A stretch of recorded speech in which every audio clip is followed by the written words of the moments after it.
Okay, if we could all settle down. Somebody could shut the toilet door, I'd be grateful, thank you. Okay.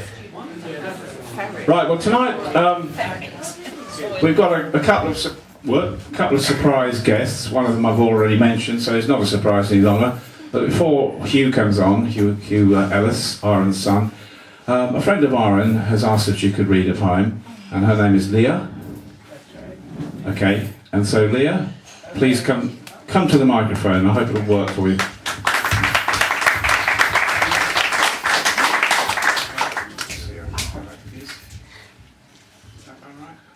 That's about right. I've known Aaron for about 20 years, and this book was published in 1992 and contains the poem that I wrote for her. So I thought I'd like to read it. Can you hear me? Yeah. Yes. Yes. Okay.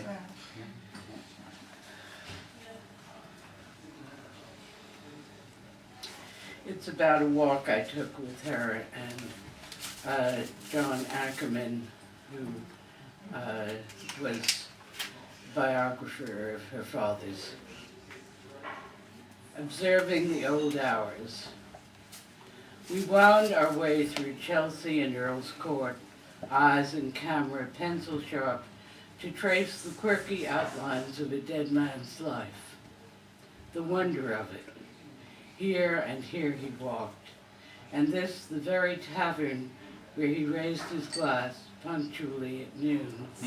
Nearby his wife merely giving birth to you. Your aunt chasing him down at the Anglesey. But he so wrapped in words and audience, she dared not break his thought to bring the news.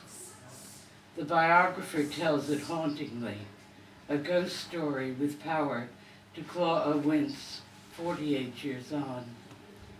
There in that glass-roofed studio, you almost starved, when war fragmented everything except the cold galaxy of his phrases and the past pint in the Anglesey, bitter and warm. When we went back, the Anglesey was closed. Thank you. Leah, that was a great poem. Thank you for that.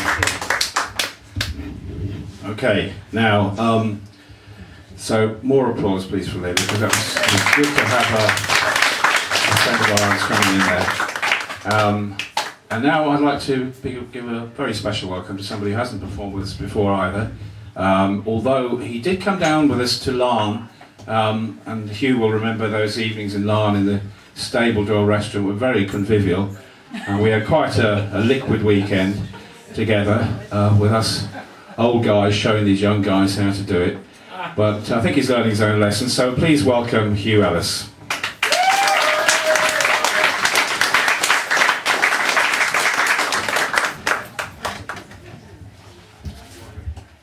Thank you.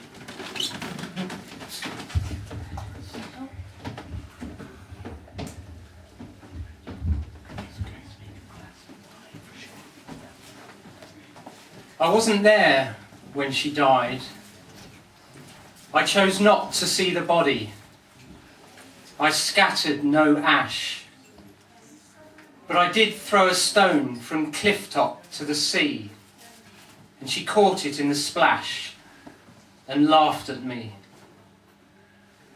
I first met my mum 34 years ago in a convent in Wimbledon, where I was ripped unceremoniously from her womb by a nun who was the first person to ever see me naked. I don't know what sort of effect that's had on me, but anyway. Or her. Or her. Yeah. Quite interesting to go back and find out, yeah.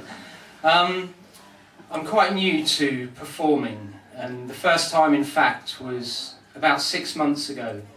My mum was supposed to go to Swansea and perform at the Swansea Little Theatre, as she was the president there, and they were reopening the theatre after some renovations, and due to her illness she was unable to attend, so she asked me if I'd go in her place.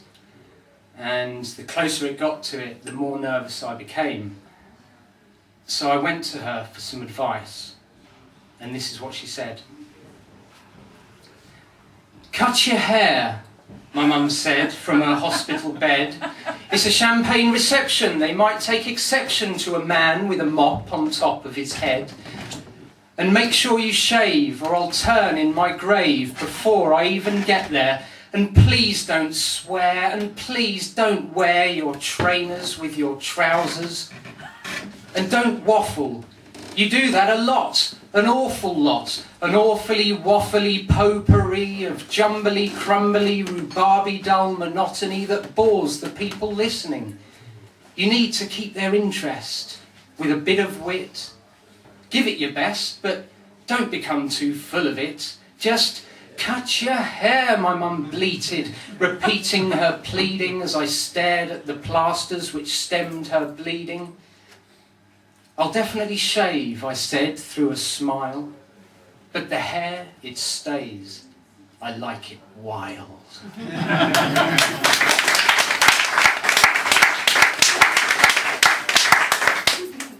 This next one's I wrote a few weeks after her death, so naturally it's a little bit sombre. But I'd never really written poetry before, and after her death it sort of gave me a big lifetime effect, which allowed me to sort of get the words out in poetic form, and this is how it goes. She died, don't you know, in these past few weeks. Leukemic bleeps